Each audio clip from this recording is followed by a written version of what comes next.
Ask dental views की एक और एपिसोड में खुशामदीद। मैं हूं डॉक्टर सुंदर इफ्तिखार और मेरे साथ हैं डॉक्टर अब्दुल समद खान।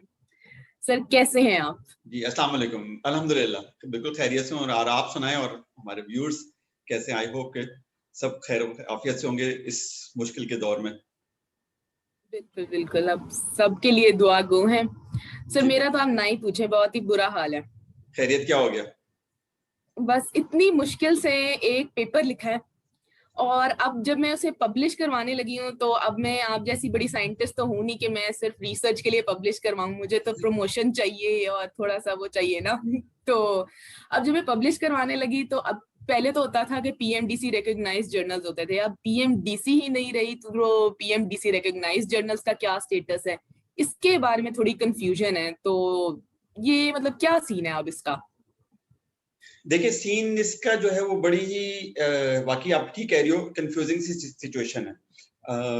मैंने भी यानी कि जब जारी बात है मेरे स्टूडेंट्स हैं या जो कुलीग्स हैं जिससे आप हो, यही चीज डिस्कस होती है कि अगर हमने पाकिस्तान में पब्लिश करना है तो एक रिक्वायरमेंट, क्योंकि कॉलेजेस की रिक्वायरमेंट है या इंस्टीट्यूट्स की रिक्वायरमेंट है कि जी पीएमडीसी या पीएमसी रिकग्नाइज्ड जर्नल्स में वो आप पब्लिश कराएंगे तो आपको प्रमोशन मिलेगी।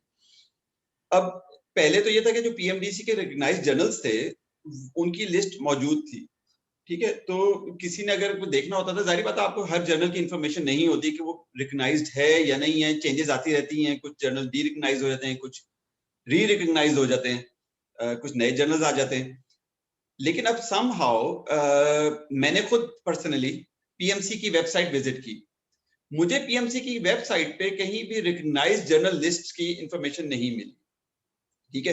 अब मैं ये समझता हूँ यानी या इस चीज से मुझे ये पता चला कि now PMC has no role related to journals. और जब बाकी कुछ कुलीग से जो डिस्कशन भी होती है तो कॉलेजेस ये कहते हैं कि नहीं, अब आप जो है वो एचईसी रिकग्नाइज्ड जर्नल्स की तरफ जाएं, या हम उस प्रमोशन के लिए जो एचईसी की रिकग्नाइज्ड लिस्ट है हम उसको मानेंगे। तो ये स्टिल मेरा ख्याल है कि अभी तक ये जब से जो ये चेंजेस आई हैं पिछले कोई 7-8 माह से, things are not clear yet. हर कॉलेज जो है, क्योंकि मेरी अगेन मुख्तलिफ कॉलेजेस के लोगों से बात होती है, वो हर कॉलेज की एक अपनी पॉलिसी है। तो और उस पे पीएमसी की वेबसाइट अभी तक वो उसने भी एक कंफ्यूजन क्रिएट की हुई है, ठीक है। तो ये तो एक वो बात के, अब आई डोंट नो कि आपके इंस्टीट्यूट जो है वो पीएमसी रिकग्नाइज्ड जर्नल्स के बारे में वो क्या कहता है, लेकिन ज्यादातर इंस्टीट्यूट जो है वो अब एचईसी रिकग्नाइज्ड जर्नल्स की बात करते हैं।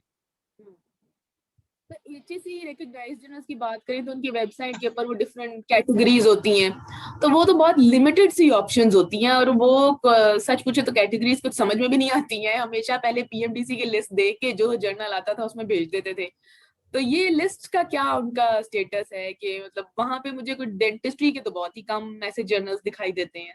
जी बिल्कुल बिल्कुल ऐसा ही है। अगेन जो अगर कोई हमारे व्यूअर्स अगर खुद पर्सनली भी जाके एचईसी की वेबसाइट विजिट करना चाहते हैं, क्योंकि मैं बहुत रेगुलरली एचईसी की वेबसाइट्स विजिट करता हूँ रिलेटेड टू डिफरेंट मैटर्स, तो उसमें एचईसी ने एक लिस्ट दी हुई है, एक पीडीएफ फाइल वहां पे अपलोडेड है रिकग्नाइज्ड जर्नल्स की, राइट। उसमें ऑलमोस्ट डिफरेंट है, उसमें सोशल साइंसेज है, हम क्योंकि हेल्थ साइंसेज से रिलेटेड हैं तो मैं आपको डायरेक्टली हम हेल्थ साइंसेज पे आते हैं। तो हेल्थ साइंसेज के around, if I am not wrong, कोई 54 या 55 जर्नल्स हैं जो उसमें है। अब उसमें 3 कैटेगरीज उन्होंने की हुई हैं, W category, Y category and Z category.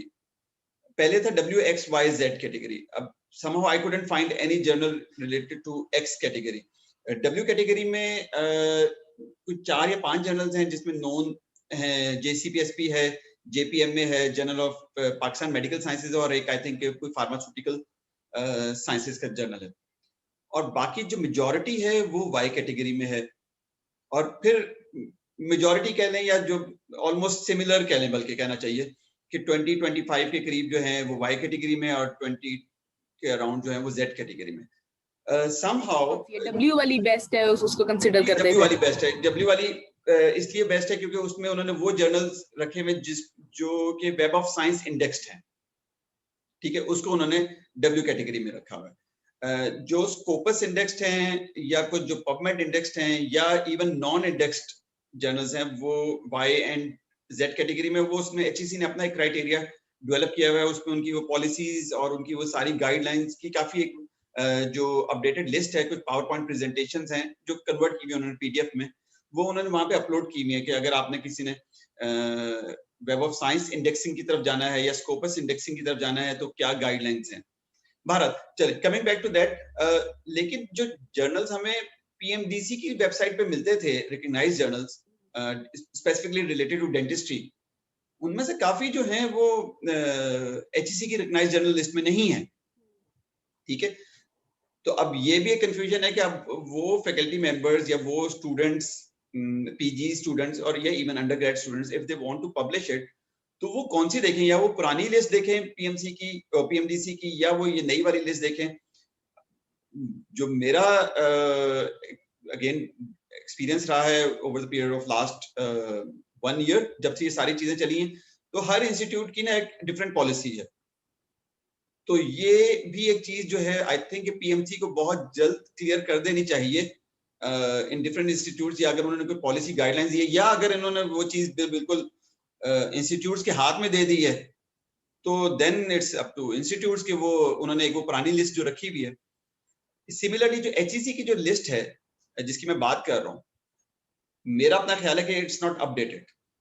वो शायद आज से कुछ अरसा पहले की है, और उसमें कुछ जर्नल जो उन्होंने वाई कैटेगरी में थे, या कुछ ऐसे 1-2 जर्नल थे जो कि सस्पेंडेड लिखा पा रहा है। अब अकॉर्डिंग टू न्यू इंफॉर्मेशन दो journal are again in Y and Z category. ठीक है, तो एचईसी ने भी अपनी वेबसाइट जो है वो अपडेट नहीं की हुई, स्पेसिफिकली रिलेटेड टू, मैं हेल्थ जर्नल्स, हेल्थ साइंसेज के जो जर्नल्स हैं उसके पॉइंट ऑफ व्यू से बात कर रहा हूँ। ठीक है, तो that need to be updated. Sorry मैं आपकी बात काट रही हूँ कि मैंने भी काफी जर्नल्स में ऐसे देखा है कि उन्होंने लिखा होता है कि एचईसी की फलानी कैटेगरी में है, लेकिन जब हम एचईसी की वेबसाइट पे जाते हैं तो वो उस कैटेगरी में नहीं होती। अब ये समझ नहीं आती कि वो जर्नल झूठ बोल रहा है या एचईसी झूठ बोल रहा है। मेरा ख्याल है कि एचईसी ने भी, वही जो मैं बता रहा हूँ, एचईसी ने अपनी वेबसाइट अपडेट नहीं की। ठीक है, जो कि बड़ा रेगुलरली अपडेट होनी चाहिए, क्योंकि उसमें कोई ऑटो लिंक नहीं है, वो एक पीडीएफ फाइल है, वो अपलोड हुई हुई है। अब जब कभी कोई एचईसी का बंदा सोचेगा जो इस काम के लिए है, हालांकि वहां पे आई थिंक एक आर&डी डिपार्टमेंट के अंडर आता है, तो आई थिंक जो डीजी आर&डी हैं, like she is very enthusiastic sort of a person, तो आई थिंक उनको ये मैटर देखना चाहिए और उसको जो है अपनी लिस्ट को बड़ा रेगुलरली अपडेट करना चाहिए। Otherwise I think you should trust journals. मैं यही कह सकता हूँ, क्योंकि अगर जर्नल ये कह रहा है और जर्नल ने अपनी वेबसाइट भी अपडेट की हुई है, वर्बली ना जाएं, अगर उन्होंने अपनी वेबसाइट पे अपडेट किया है then I think it's fine. सही सही। अच्छा, अभी आपने जिक्र किया था कि जो W कैटेगरी है वो वेब ऑफ साइंस इंडेक्स्ड होते हैं, और इस तरह के इंडेक्सिंग की बात आपने की है। तो लेकिन जब आपने W कैटेगरी की बात की तो काफी बहुत ही कुछ थोड़े जर्नल्स थे जो कि W कैटेगरी में आते हैं, तो इसका मतलब ये हुआ कि इंडेक्सिंग इतनी नहीं होती हमारे जर्नल्स की। तो नहीं है, इसकी बिल्कुल नहीं है, बहुत बिल्कुल भी नहीं है। तो इसकी क्या वजह है, मतलब क्या क्राइटेरिया होता है कि इंडेक्सिंग होती है तो लेकिन हमारे जर्नल्स पर क्यों नहीं कह सकते? ये दो सवाल हो गए फिर।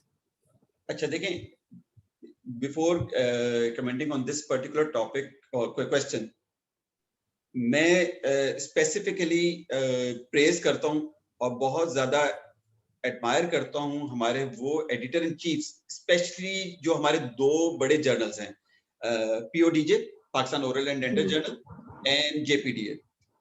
आई थिंक उनके जो दोनों खासतौर पे जो एडिटर इन चीफ हैं प्रोफेसर अहमद इकबाल साहब Pakistan oral and dental journal के, यानी मैं उनको बहुत प्रेज करता हूँ। उन्होंने जितनी डेडिकेशन के साथ for the last almost, I think उनका पहला जर्नल इशू जो है 1981 में आया था। ठीक है, इट्स ऑलमोस्ट 40 इयर्स। और उन्होंने जिस तरीके से इसको यानी कि without any support of proper organisation या इंस्टीट्यूशन, वो एक तरीके से उसको लेके चल रहे हैं। लेकिन ऑब्वियसली उनके साथ I must praise professor Khalid Almaz साहब, जो कि उनके साथ from the very first day हैं। अब वो he is associate editor as well. तो इन दोनों की बहुत कंट्रीब्यूशन है इस जर्नल को सस्टेन करने में। सिमिलरली जो हमारा journal of Pakistan dental association है, उसमें डॉक्टर इनायतुल्लाह पधियार साहब की बहुत कंट्रीब्यूशन है। अभी अब उसके जो एडिटर इन चीफ हैं प्रोफेसर रियाज अली खान साहब सर की बहुत कंट्रीब्यूशन है, एंड डॉक्टर अरशद हसन। अच्छा, इन ऑब्वियसली शायद कुछ और लोग भी इसमें शामिल होंगे, लेकिन इनको मैं जानता हूँ और कि जिनके मुझे पता है कि इन्होंने बहुत डेडिकेशन के साथ इन जर्नल्स को सर्वाइवल कहना चाहिए कि इन जर्नल्स ने सर्वाइव किया हुआ है इतने सालों से। एंड देन उसके अलावा और बहुत सारे जर्नल्स इसमें आ गए। जेसीपीएसपी को ऑब्वियसली एक एडवांटेज है कि उसके पीछे एक बहुत तगड़ा इंस्टीट्यूट मौजूद है, ठीक है।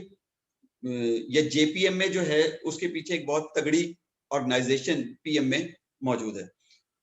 जेपीडीए कहने को तो पीडीए का जर्नल है, लेकिन आई डाउट मैं डायरेक्टली नहीं कहना चाहता, बट आई स्ट्रांगली डाउट के पीडीए ने कभी कोई प्रॉपर सपोर्ट की होगी जिस तरह की करनी चाहिए, ठीक है। तो अब हमारे जर्नल्स क्यों नहीं इंडेक्सिंग की तरफ आए? अब हम इंडेक्सिंग किसको कहते हैं? देयर आर मेनी कैटेगरीज, या जो ऑर्गेनाइजेशंस या कह लें या जो इंस्टीट्यूट्स कह लें जो कि जिनकी हम इंडेक्सिंग लेते हैं या जो जर्नल्स जो हैं इंडेक्स्ड होने चाहिए, बट वेरी नोन जिसके साथ हम बहुत ज्यादा फेमिलियर हैं, वो गूगल स्कॉलर है, वो पबमेड है, वो स्कोपस है, वो वेब ऑफ साइंस है, ठीक है। इसके अलावा then there are so many others, लेकिन ये चार जो हैं इनमें से भी स्पेसिफिकली हम तीन को बहुत ज्यादा प्रेज करते हैं, पबमेड को, स्कोपस को और वेब ऑफ साइंस को। कैटेगराइज किया जाए तो web of science is on top, ठीक है। ये वो जर्नल जिनका इम्पैक्ट फैक्टर इश्यू हो चुका है, वो वेब ऑफ साइंस इंडेक्स सिर्फ उन्हीं को करता है जिनका इम्पैक्ट फैक्टर है। सेकेंडली जो स्कोपस है इज गेटिंग पॉपुलर, राइट, और स्पेशली जब से एल्सवेयर ने उसके साथ मर्जर किया तो उस पे जो जर्नल्स हैं उनके इम्पैक्ट फैक्टर भी है, लेकिन कुछ ऐसे हैं जो कि अभी उनको इम्पैक्ट फैक्टर इशू नहीं हुआ। And then third is PubMed indexing. PubMed में भी दोनों टाइप के जर्नल्स हैं, कुछ ऐसे हैं जिनको इम्पैक्ट फैक्टर इशू हुआ है, कुछ हैं जिनको नहीं हुआ, लेकिन ये तीनों जो हैं वो एक नोन कंसिडर होते हैं कि हाँ अगर आपका जर्नल जो है इसके साथ इंडेक्स है तो it means it has some good standing. Unfortunately हम जो हमारे डेंटल जर्नल्स हैं उनमें से कोई भी इन तीनों के साथ इंडेक्स नहीं है। अब इसमें डिफरेंट फैक्टर्स हैं, ठीक है। Should I discuss those factors या आप कुछ और पूछना चाह रही हो? नहीं नहीं, मैं मतलब बस शौक में चली गई हूँ कि डेंटल जर्नल कोई भी नहीं है, तो लेकिन मेडिकल जर्नल्स जो है वो कुछ है इसमें जी जी जी इंडेक्स्ड? जी मेडिकल जर्नल्स हैं, जैसे मैंने बताया जेसीपीएसपी है, जेपीएम में है, journal of Pakistan medical sciences है, ये तो वेब ऑफ साइंस इंडेक्स भी हैं। स्कोपस में अच्छा। तो काफी सारे हैं, journal of Ayub medical college का वो स्कोपस इंडेक्स्ड है। जर्नल अभी रिसेंटली मुझे बल्कि कल ही इंफॉर्मेशन मिली है, ऑल्दो के अगेन एचईसी की वेबसाइट पे वो इंफॉर्मेशन नहीं है, journal of Dow university of health sciences जो है वो स्कोपस इंडेक्स हो गया। तो मेडिकल साइड के तो काफी जर्नल्स जो हैं वो इनके साथ इंडेक्स्ड हैं। अब उन जर्नल्स में ऑब्वियसली ज्यादा जो इन्फ्लक्स है दैट इज मोर टुवर्ड्स, और या जो उनकी इंक्लिनेशन है that is more towards medical type of articles या मेडिकल टाइप ऑफ रिसर्च। लेकिन ऑब्वियसली अगर आपकी डेंटिस्ट्री की कोई रिसर्च है तो वो भी उसमें गाहे बगाहे जो है वो पब्लिश होती है, बट नॉट वेरी मच, ठीक है। तो ये तो वो एक सिनेरियो है। अनफॉर्चुनेटली हमारे कोई भी डेंटल जर्नल जितने भी हैं, अब उसमें कुछ एसोसिएशंस के जर्नल्स भी हैं, कुछ कॉलेजेस के भी हैं जर्नल्स, या जो मैंने दो बड़े जर्नल्स के आपको नाम बताए हैं, ये इनमें से भी कोई भी अभी तक जो है वो पबमेड पे या स्कोपस पे नहीं है, लेकिन उसके डिफरेंट फैक्टर्स हैं, वो हम आगे अभी डिस्कस करेंगे। सही। तो वो मतलब क्या फैक्टर्स है कि क्या डेंटिस्ट यहाँ पे बहुत नालायक है जो ऐसी रिसर्च नहीं निकाल सकते? ये क्या वजह है कि डेंटिस्ट्री के नहीं है और मेडिकल के इतने सारे हैं इंडेक्स? अच्छा, अब जो फैक्टर्स कुछ मेरी अपनी जाहिर बात है थोड़ा सा इंटरेक्शन रहा, मैं इनके उसमें एडिटोरियल बोर्ड में भी हूँ, और लेकिन ऑब्वियसली मेरी डिस्कशन इनके जो करता धरता हैं या जिनका मैं कहता रहा हूँ कि जिन्होंने इतने अपनी एक एनर्जी और एक अपनी एक लाइफ इस काम के लिए डेडिकेट की, उनके साथ भी कुछ डिस्कशन होती है। तो अब मैं आपको एक एडिटोरियल या एडिटर का एक पॉइंट ऑफ व्यू बता रहा हूँ। देखिए, और उसको फिर मैंने अपने उसमें कैटेगराइज किया कि कौन कौन से फैक्टर्स हैं जो कि इन्फ्लुएंस करते हैं। नंबर 1 इज फाइनेंसेस, ठीक है। Number 2 is the quality of research, right, and number 3 is dedicated team, not 1 person और 2 पर्सन, ठीक है। क्योंकि अभी तक ये है कि जो ये दोनों जर्नल्स हैं, ये इफ नॉट 1 मैन शो, लेकिन ये कोई 2 मैन शो ही है, ठीक है। यानी कि ये इसमें हमें एक वो जो प्रॉपर एक टीम होती है वो नजर नहीं आती, ठीक है। तो ये एक फैक्टर्स हैं। अच्छा, अब इसके दरमियान में एक फैक्टर आप और शामिल कर लें जो कि मेरा ख्याल है फर्स्ट फैक्टर से ज्यादा रिलेट करता है फाइनेंस से, that is backing of any organisation and backing of any institute. क्योंकि ऑब्वियसली जो इंस्टीट्यूट है या ऑर्गेनाइजेशन है उसके पास फंड्स अवेलेबल होते हैं, उसके पास मैन पावर अवेलेबल होती है। तो अगर वो चीजें अवेलेबल हों और प्लस आपके पास वो हेड्स हों जिनका इतना एक्सपीरियंस है, जिससे मैं बताया, जो हमारे जी दोनों, स्पेसिफिकली मैं बार बार इन दोनों जर्नल्स की इसलिए बात कर रहा हूँ क्योंकि हम एज अ डेंटिस्ट या फैकल्टी मेंबर्स या एज अ स्टूडेंट, हमारा ज्यादा फोकस इन दो जर्नल्स की तरफ ज्यादा होता है।